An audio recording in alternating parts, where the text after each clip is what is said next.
Today we are going to discuss a few of the questions of the case study. As you all know that this year we have the case study based question. So these questions are compulsory. So we'll get the choice in the board exams, like attempt any 4 subparts of each question. Each subpart carries 1 mark. So so starting with the first question. A mathematics teacher of a class 10th of a school have been allotted a coloring activity. He takes a playing top, that it means lattu, which surprisingly had no colors on it. He wanted to color it with crayons. The top is shaped like a cone surmounted by hemisphere seen in the given figure. The entire top is 8 cm in height and the diameter of the top is 4.2 cm. So we have to answer the question from first to the fifth part. We have to take pi is equals to 22.7. So as we can see, this is the lattu or the spinning top or the playing top. So the total height is 8 here and the diameter is 4.2. So if you wish to find the height of the conical part, so it consists of conical part and the hemisphere. So height of the conical part will be 8 minus 2.1 means 2.1 means the radius. So now looking at the first question. Find the curved surface area of the hemisphere. So as we all know, the curved surface area formula for the hemisphere is yes, 2 pi r square. If you see the solution here, so half into 4 pi r square, that is 2 pi r square, putting the value 2 into 22.7 into 4.2 upon 2 whole square centimeter square. On solving this, the answer is 27.72 centimeter square. So we can see here that the option B is the right answer. Then second part is, what is the slant height of the conical part? So for finding the slant height, as we know, the formula is L is equals to L is equals to root h square plus r square. So that means height of the cone square plus radius of the hemisphere or the cone. So that is 5.2 square plus 2.1 whole square, which is equals to 34.81 plus 4.41. So on solving this, we are getting root 39.22, that is 6.26 centimeter. So this is the answer, 6.26 centimeter. Third is, how much is the volume 1 cubic centimeter or just cubic centimeter of a conical part? So we have to find the volume of the conical. So volume of the cone is 1 upon 3 pi square h. So putting the value 1 upon 3 into 22.7 into 4.2 upon 2 into 5.9. So we have here 1 upon 3 into 22.7 into 2.1 into 2.1 into 5.9. So that is 27.26 centimeters cube is the answer. So this is a volume. Yes, 27.26 is the answer. Then how many cloth or how much cloth material in centimeter square will be required to cover the top? So for this, we need to find the curved surface area of the hemisphere plus the curved surface area of the cone. So that is, so already we have in the first part we have already found that curved surface area, that is 27.72. Then we have the curved surface area of the cone, that is pi rl. So on just putting the value and solving, the answer is 69.036 centimeters square is the answer. So we see here, yes. So like if we solve the first 4 parts, and fifth part is optional for us, means whether we want to solve or not, because only 4 parts are we have to solve. So fifth part is, write the formula to find the volume of the top. So volume of the top will be volume of hemisphere plus volume of cone. So that will write here. So 1 upon 3 pi square h plus 2 upon 3 pi r cube. So on taking the common, we have pi square over 3 is a common. So within bracket we have h plus 2r. So this is our required answer. So in this way we can see here, yes. So we can easily see here that so these are the first question of the case study. Now we'll move towards the second question. Second question is here. So Ankit is studying class 10th standard and makes the following figure. So if you see here, y-axis is given to us, x-axis is given to us, coordinates are given to us, a triangle ABC is given to us. Now question is, the distance in units between B and C. B and C, this is a straight line. So B and C means C minus B, that is, yes.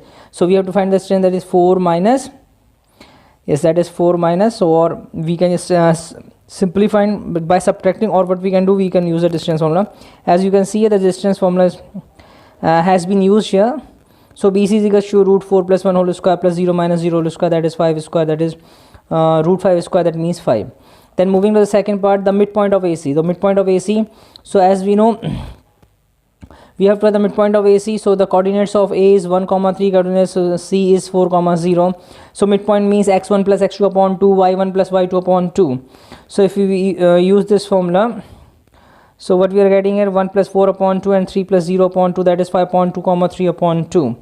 Then moving towards the third part, find the length of the altitude of triangle ABC. So altitude is here AL. So straight away we can find Yes, subtracting the coordinate of L from the A in this way also, or using the distance formula.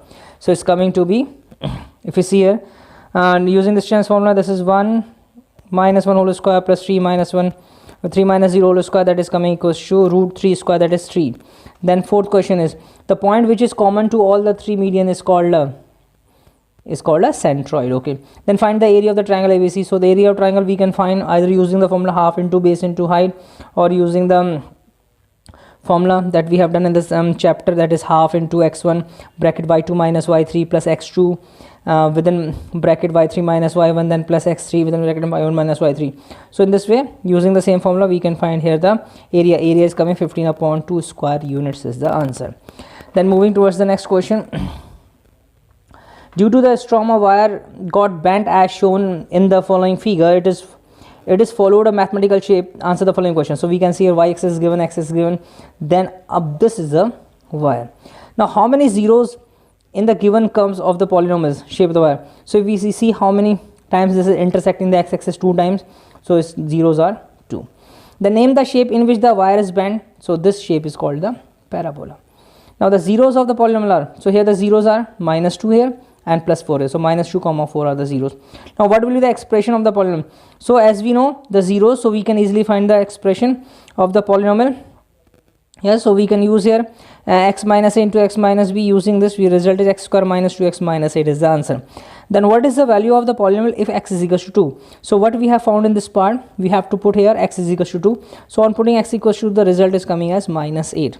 So in this way, we can easily solve these. Now moving towards the fourth question.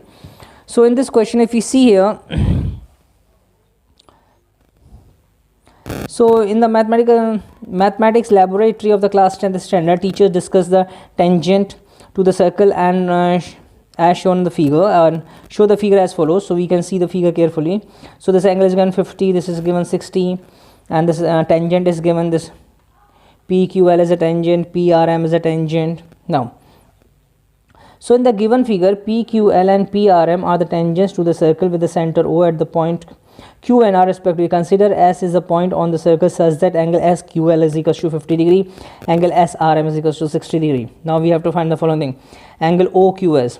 So angle OQS, as we can see that this is a 90 degree because the radius at the point of contact with the tangent form perpendicular. So it means this angle, that is which angle? The angle which we have to find, that is OQS. So OQS will be 90 minus 50, that is 40 degree. Then the second part, find angle OSR. So OSR, how to find OSR? So first we'll find angle ORS. So that is 90 minus 60, 30. Now we can see here OSR is a triangle. OS and OR are equal sides, so angles are also equal, so it means angle OSR is equals to 30 degree. Then third question is QSR, angle QSR. So QSR will be this angle QSO plus angle OSR. So this angle is 40, so this angle also 40, so 40 plus 30, that is 70 degrees the answer. Now the common point of the tangent to the circle and the circle is called the point of contact. Now angle QPR. So for this, as we know that this angle 70, so this will be 140. And the theorem which we have done in the class 9, that is angle subtended by an arc at the center is double the angle subtended by it at the remaining part of the circle using it. So if this is 70, this is 140. Now this is a quadrilateral RPQO. Now this is 90 degree plus 140 plus 90 plus angle P is equals to 360. So on solving this, we'll get here the value of P is equals to 40 degree. So in this way we can easily solve. So these are the few questions based on the case studies. Okay, so for doing the case study, what we need to just know our concept should be clear. Okay, so with this we come to the end of this video, and more questions will be discussed in the next video. Okay, thank you very much.